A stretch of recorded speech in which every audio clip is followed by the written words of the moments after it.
महाकाल की भस्म आरती का रहस्य। उज्जैन की वह रहस्यमयी सुबह।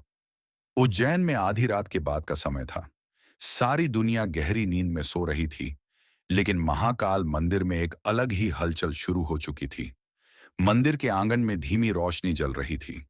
घंटियों की हल्की आवाज और मंत्रों की गूंज वातावरण में फैल रही थी। समय था भस्म आरती का। यह आरती सुबह लगभग 3 बजे होती है। कहते हैं कि यह दुनिया की सबसे अनोखी आरती है, क्योंकि इस आरती में भगवान शिव को भस्म यानी राख से सजाया जाता है।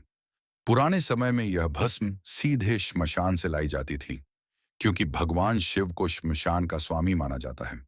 श्मशान, जहां जीवन और मृत्यु का सच्चा रहस्य छिपा होता है।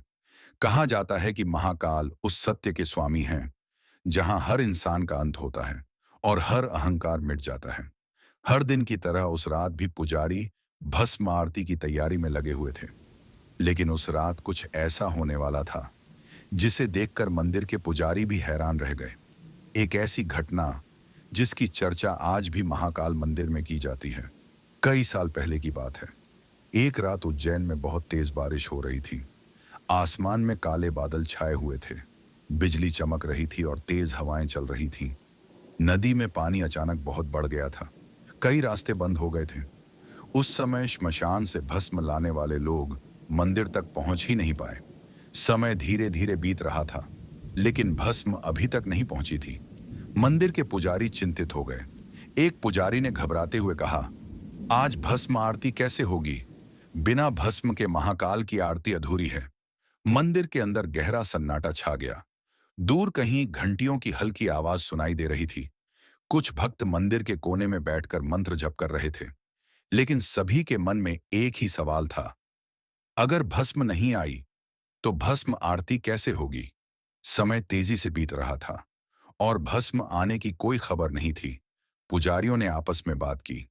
उन्होंने सोचा कि पहले शिवलिंग का अभिषेक कर लेते हैं, शायद तब तक भस्म भी आ जाए। धीरे धीरे वे गर्भगृह की ओर बढ़े। मंदिर के अंदर दीपकों की रोशनी झिलमिला रही थी। जब वे शिवलिंग के पास पहुंचे तो अचानक उनके कदम रुक गए। उनकी आंखें आश्चर्य से फैल गईं। कुछ पल के लिए कोई भी कुछ बोल नहीं पाया, क्योंकि उनके सामने जो दृश्य था वह बिल्कुल असंभव लग रहा था।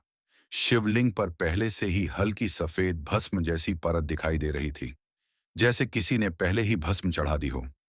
एक पुजारी ने कांपती आवाज में कहा, यह ये कैसे हो सकता है?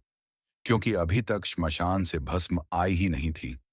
मंदिर में खड़े सभी लोग कुछ पल के लिए मौन हो गए। ऐसा लग रहा था जैसे पूरा मंदिर किसी अदृश्य शक्ति से भर गया हो। कुछ देर बाद मुख्य पुजारी ने धीरे से कहा, जब भक्ति सच्ची होती है तो महाकाल स्वयं अपनी आरती स्वीकार कर लेते हैं। उनकी आवाज में श्रद्धा भी थी और आश्चर्य भी। उस दिन भी भस्म आरती हुई, लेकिन उस सुबह मंदिर में मौजूद हर व्यक्ति के मन में एक ही भावना थी, महाकाल यहाँ सच में उपस्थित है। उस दिन जो भी इस घटना का साक्षी बना, वह जीवन भर उस पल को भूल नहीं पाया। भस्म आरती सिर्फ एक परंपरा नहीं है, यह हमें एक गहरी सच्चाई याद दिलाती है। एक दिन सब कुछ भस्म हो जाएगा। धन, अहंकार, शरीर, सब मिट जाएगा। लेकिन जो कभी नहीं मिटता वह है भक्ति, सत्य और आत्मा। इसीलिए महाकाल को भस्म चढ़ाई जाती है, ताकि इंसान याद रखे, अहंकार मिटेगा लेकिन शिव सदा रहेंगे। महाकाल हमें यह सिखाते हैं कि जीवन अस्थाई है, लेकिन सच्ची भक्ति और अच्छे कर्म अमर होते हैं। इसलिए कहा जाता है, जो महाकाल को याद करता है उसे मृत्यु का भी भय नहीं रहता।